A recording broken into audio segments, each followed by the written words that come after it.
11th class. आज आप bryophyta के बारे में पढ़ेंगे।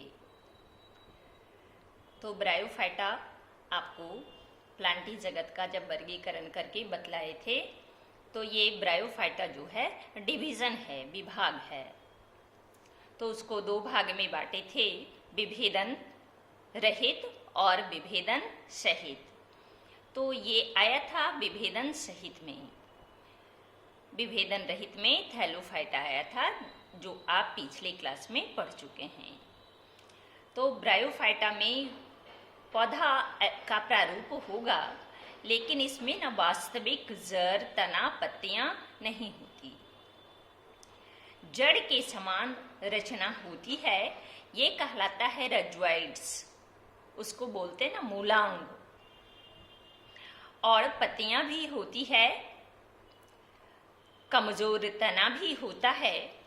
उच्च श्रेणी के कुछ ब्रायोफाइटा ऐसे हैं जिनमें तना, पत्ती के समान रचनाएं होती है, लेकिन जड़ के स्थान पर रेशेदार जड़ जैसी रचना है, ये कहलाता है रज्वाइड्स, मूलांग। ये काम करता है जड़ का ही, लेकिन ये वास्तविक जड़ नहीं होता। अब इस समुदाय के पौधे प्रायः पहाड़ी क्षेत्र में नम और छायादार स्थान में पाया जाता है। इसको न पादप जगत का उभयचर भी कहा गया है। तो उभयचर का अर्थ होता है ये स्थल और जल दोनों में निवास करता है। ये पौधा पाया जाता है नम और छायादार क्षेत्र में, स्थल पर, लेकिन निषेचन क्रिया के लिए इसको जल की आवश्यकता होती है। इसीलिए और निषेचन क्रिया के पश्चात ही वह नए जीव का निर्माण करेगा, अपने जैसे दूसरे संतति का निर्माण करेगा, उसी से उसकी जाति कायम रहेगी। इसीलिए इसको उभयचर कहा गया है। ये चट्टान पर, वृक्ष की छाल से चिपके हुए भी पाया जाता है, या पुराना मकान है उसकी दीवार पर भी ये पाया जाता है। और जो मूलांग है, ये पौधे को स्थिर रखने में और भूमि से खनिज लवण का अवशोषण करने में मदद करता है। लेकिन इसमें भस्कुलर बंडल का अर्थ होता है ना संवहन बंडल, जाइलम और फ्लोएम इसमें नहीं होता। पौधे प्रायः समबीजाणुक कहने का अर्थ होता है कि इसके बीजाणु संरचना में, आकार में, अनुपात में एक समान होते हैं। और पौधा का जो मुख्य शरीर है उसी से युग्मक उत्पन्न करता है, इसलिए इसको गेमेटोफाइट को बोलते हैं ना, युग्मोद्भिद कहा जाता है।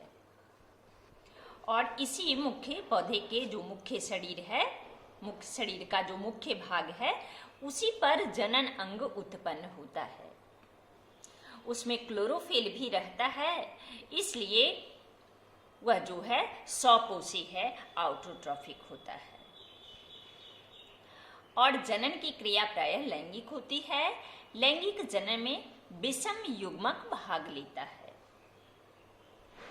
और जनन अंग यानी पौधे के शरीर का जो मुख्य भाग है, उस पर जनन अंग उत्पन्न होता है। तो नर जनन अंग को बोलते हैं एंथेरिडियम, पुंगधानी। और पुंगधानी में पाया जाता है पुमंग, उसको बोलते हैं एंथ्रोजॉइड्स। ये युग्मक है, एंथ्रोजॉइड्स युग्मक है, वही लैंगिक जनन की क्रिया में ना भाग लेता है। ये पुंगधानी जो है ये बहुकोशिकीय होता है और इसकी संरचना जैकेट के जैसा होता है। और मादा जनन अंग को बोलते हैं स्त्रीधानी, आर्चिगोनियम। इसका आकार ना फ्लास्क के समान होता है और ये भी बहुकोशिक रचना है। तो एंथ्रोजॉइड्स ये होगा कहाँ उत्पन्न होगा, पाया कहाँ जाता है? एंथ्रोजॉइड्स में, एंथ्रेडियम में, पुंगधानी में, एंथ्रोजॉइड्स पाया जाएगा। ये नर युग्मक हुआ। तो नर निषेचन क्रिया में ना नर युग्मक को पानी में छोड़ दिया जाता है, जल में छोड़ दिया जाता है। जल में ही निषेचन की क्रिया होती है। और ये जो है आर्चिगोनियम यानी कि स्त्री धानी के संपर्क में आता है। और मादा युग्मक को हम लोग बोलते हैं ना अंडगोल, अंडा भी कह सकते हैं, ओवस्फेयर, उसके साथ वो संगलित होता है, मिलता है, यानी कि निषेचित करता है। अंडा निषेचित हो गया और निषेचित अंडा से ना युग्मनज का विकास हो जाता है, युग्मनज बनता है। फिर युग्मनज से स्पोरोफाइट का निर्माण होता है, बीजाणुद्भिद, स्पोरोफाइट को बोलते हैं ना, बीजाणुद्भिद का निर्माण होता है। और यह जो है युग्मोद्भिद से जुड़ा रहता है। युग्मोद्भिद कहाँ होगा?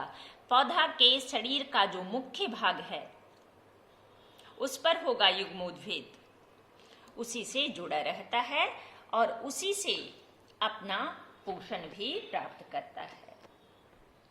पोषण प्राप्त करने के बाद फिर स्पोरोफाइट की कोशिका में, कुछ कोशिका में मियोसिस विभाजन होता है, अर्धसूत्री विभाजन होता है, जिसके फलस्वरूप अगुणित बीजाणु उत्पन्न होते हैं और ये बीजाणु अंकुरित होकर युग्मोद्भिद में विकसित हो जाता है।